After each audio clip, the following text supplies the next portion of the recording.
Since the dawn of civilization, the powerful have conspired to twist the course of history to suit their own designs. Like puppeteers, a few shadowy figures could still be pulling the strings of destiny for billions. Those who cry conspiracy are usually mocked at, for sometimes the truth is so obvious it goes unnoticed. Are those merely paranoid fantasies cooked up to feed the appetite of paperback readers and web surfers, but which bear no relation to reality? Or are we living out some perfectly executed plan? Wars, revolutions, social movements, terrorist attacks.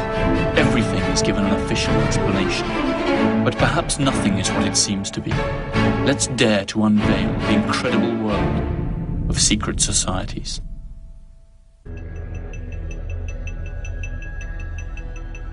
Arcane symbols and mythological designs, both inside and outside government buildings, have caused many to wonder if the city somehow represents a hidden agenda.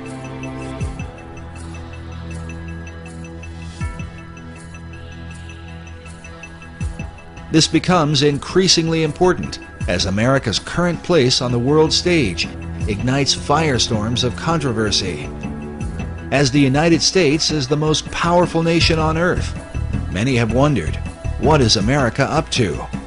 Could the purpose of operations currently carried out by the U.S. government somehow be reflected in the design of its capital city? At the center of controversy are secret societies. Many of America's leaders have belonged to them right from the nation's beginning.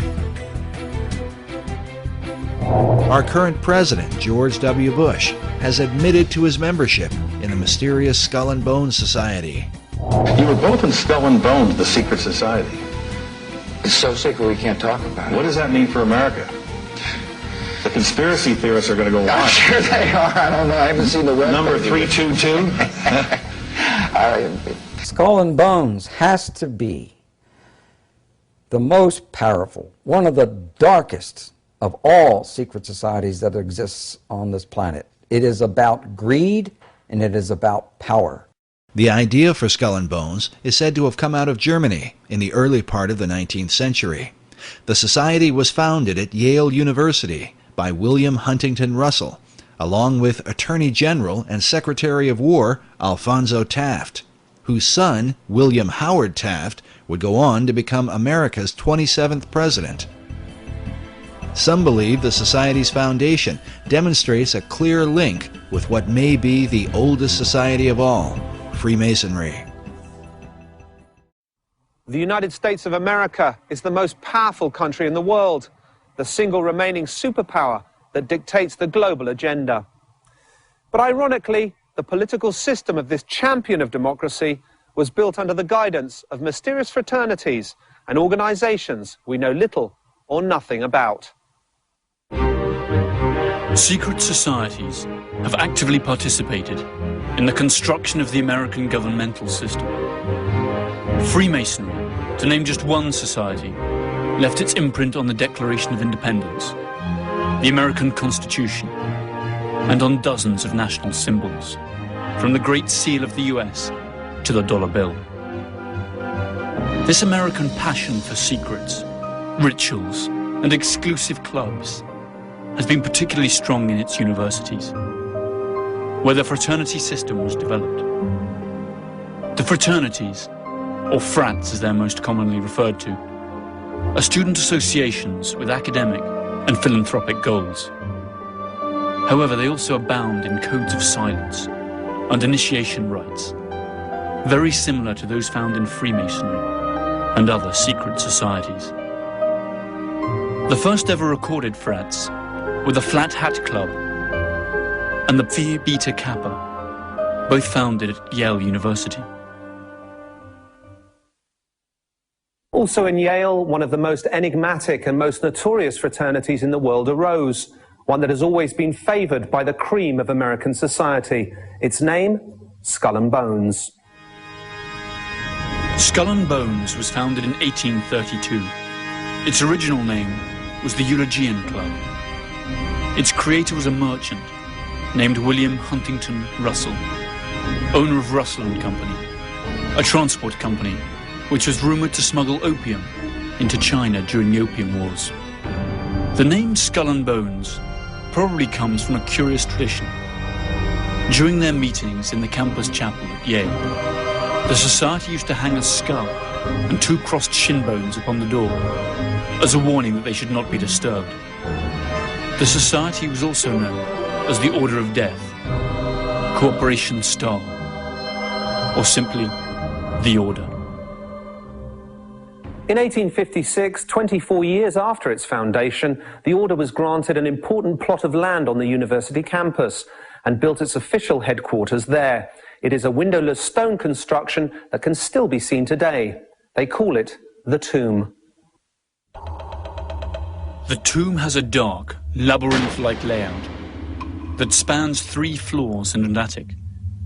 It comprises a number of halls and secret cabinets, chambers with mannequins in full armour, candlesticks, old photos, flags and manuscripts, and a sinister collection of bones, supposedly belonging to historical figures, including the skulls of Mexican revolutionary Pancho Villa and the Indian chief Geronimo, and even that of Panamanian dictator General Omar Torrijos. In the keep of the labyrinth, there is a vault with the enigmatic number 322 on the door. Inside, there are just 2 chairs and a table. This was where the candidates are said to meet Madame, a skeleton that is supposed to be that of Madame Pompadour. Their passion for bones and skulls could be considered in bad, albeit innocent taste. However, a much more serious accusation hangs over the Brotherhood of Death: its sympathy for the Nazis. Critics of Skull and Bones insist that the society is not originally American, but rather an offshoot of some German right-wing order. This could well be true. Its founder, William Russell, did indeed live for some time in Germany before attending to his senior year at Yale. And it was actually on returning to the USA that he established the fraternity. Always according to its critics, the number 322, the Order's identifying number, hides a coded message. The 32 represents the year of its foundation, 1832, and the additional 2 stands for the fact that it's the 2nd chapter within an international order.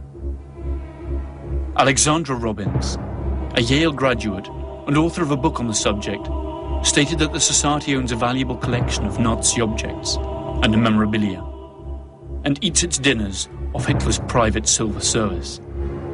A large part of their liturgy is written in German. Who was the fool?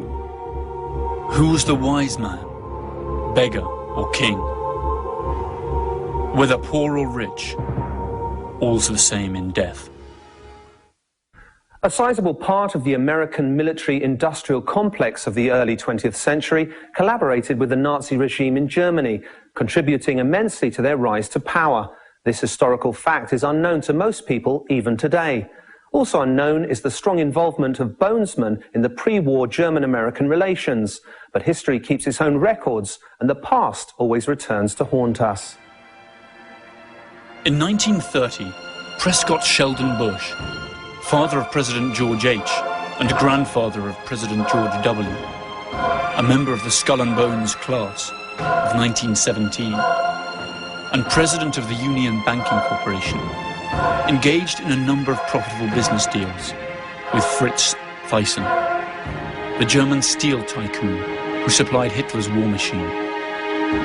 The UBC was closed by President Truman during the Second World War under the Trading with the Enemy Act. In other words, for doing business with the Nazis. Apart from Prescott Bush, several other directors of the Union Banking Corporation in New York were also 1917 bonesmen, including E. Roland Harriman and Ellery Sedgwick James. In 1938, Bush, by then executive associate of Brown Brothers Harriman, issued a loan to Hitler's Germany to enable the latter to import American Standard Oil fuel. In 1941, the year the United States entered the war against the Third Reich, Standard Oil, which belonged to Rockefellers, Bonesmen themselves, had 6 oil tankers sailing under Panamanian flags and manned by German crews. These vessels carried fuel from their American refineries to the Canary Islands, where their German submarines were being refueled. In the meantime, Allied troops were losing their lives on European battlefields. Investigator Anthony Sutton claims that Skull and Bones is not at all an American society, but a branch of a foreign secret society. According to this expert, it is one of the reasons why secrecy in the order is so vital. However, the list of its members is a true who's who of American society. Many of these influential personalities are advocates of the American way of life. Skull and Bones membership certainly has its privileges. At least 3 American presidents were or are Bonesmen: George W. Bush, his father George H. Bush, and William Taft. The proposition that this small club of the well-to-do pulls the strings of American power, and through it those of the whole world, by placing its associates in key power positions, is supported by substantial evidence. The elections of 2004 saw the almost impossible come true. Both the Republican candidate George W. Bush and his Democrat rival John F. Kerry were members of Skull and Bones. That's to say, prior to running as representatives of parties that supposedly propound opposite political visions, they had both sworn allegiance to the same mysterious principles. And what's worse, they share secrets that are not known to their own constituents. The million-dollar question for American citizens and the world as a whole is, do Bonesmen put their frat fidelity above that of their civic responsibilities? As the BCCI case clearly shows, the answer is undeniably yes. By the end of the 1980s, the scandal concerning the Bank of Commerce and Credit International was making the headlines. The BCCI was accused of laundering drug money and financing terrorist operations. The scandal tarnished the reputation of the US government, since the bank operated freely in America and was a regular contributor to political campaigns. The administration of Bonesman George H. Bush blocked the investigation, which had in any case been entrusted to a Senate commission chaired by Bonesman John Kerry. The BCCI was absorbed by more respectable banks, and the subject was never revived. Who runs Skull and Bones? Up to what point are Bonesmen able to influence the decisions of fellow members? Perhaps by looking into their initiation rituals, we will be able to have some idea of what kind of power the society holds over its brethren, whether they are industry leaders, intellectuals, or politicians, and speculate how they use that power should the need arise. Each year, only 15 students entering their senior year at the University of Yale are admitted. The candidates must have been tapped by those senior classmen of Yale University who make up the current membership. The criterion for selection also includes the candidate's potential to increase the power and prestige of the society. 2 votes against the candidate are enough for him to be rejected. During their initiation, candidates must recount all their sexual exploits. Finally, they are expected to perform various oaths, kiss some feet, and drink blood.